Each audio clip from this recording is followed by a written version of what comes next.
दादाओं के दादा है। ये जानते हो कौन से दादा है? ये मिट्टू दादा है। 50 रुपया भौजी तुम्हें इनाम दे। हम भौजी हो? नहीं तो नीतू 50 रुपये इनाम है भौजी। शुक्रिया ढोली में लगा। वो देखो कहाँ है? वो देखो पाछे हाँ लोकात का है? पीछे नहीं तुम्हारे बगल में।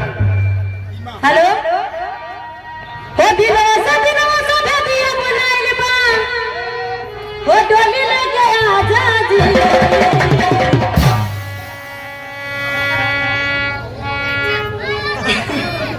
हो दिवसा दे दिया बुलाइल बा हो डोली लेके आजा जी गबनी माँ वाले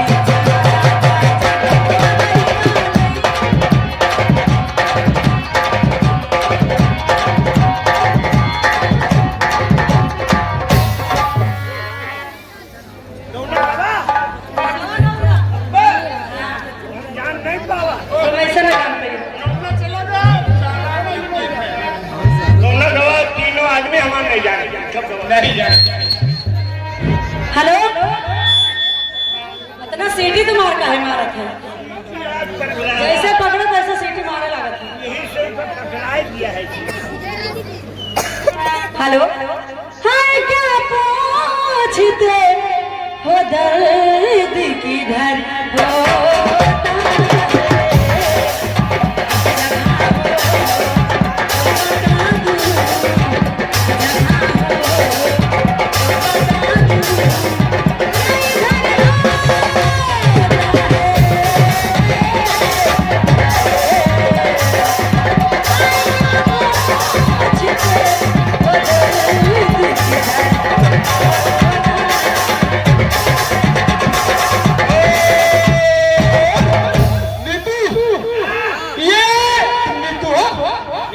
भौजी है तुम दीवाना को मैं नीतू को बना।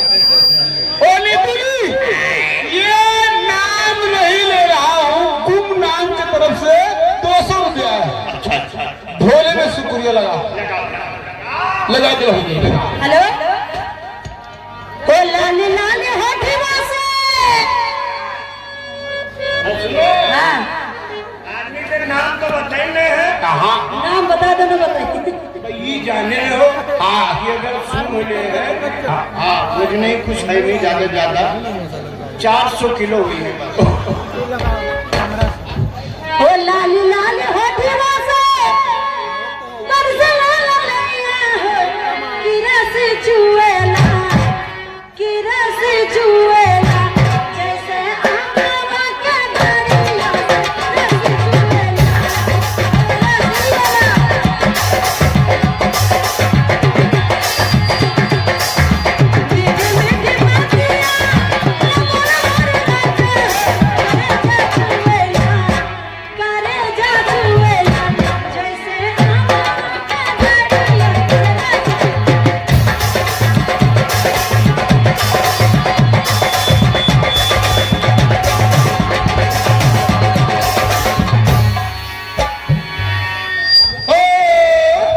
रस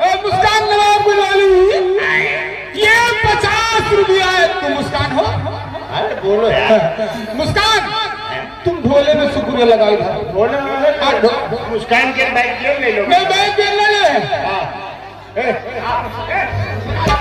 हेलो ओ जवानिया लूटे राजा जवानिया लूटे राजा ओ हम के बनाए के दुल्हनिया जवानिया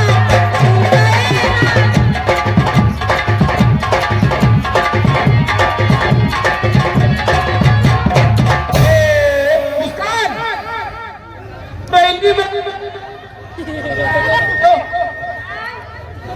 हेलो उचना पुरैनी में तुमको जाना है 22 तारीख को। जी हो हाँ तो जाने में हमारे पास में आए बिचारे नहीं 22 तारीख पे गए हैं जून माह मैग लिया इधर जाना है। ठीक है आओ। हेलो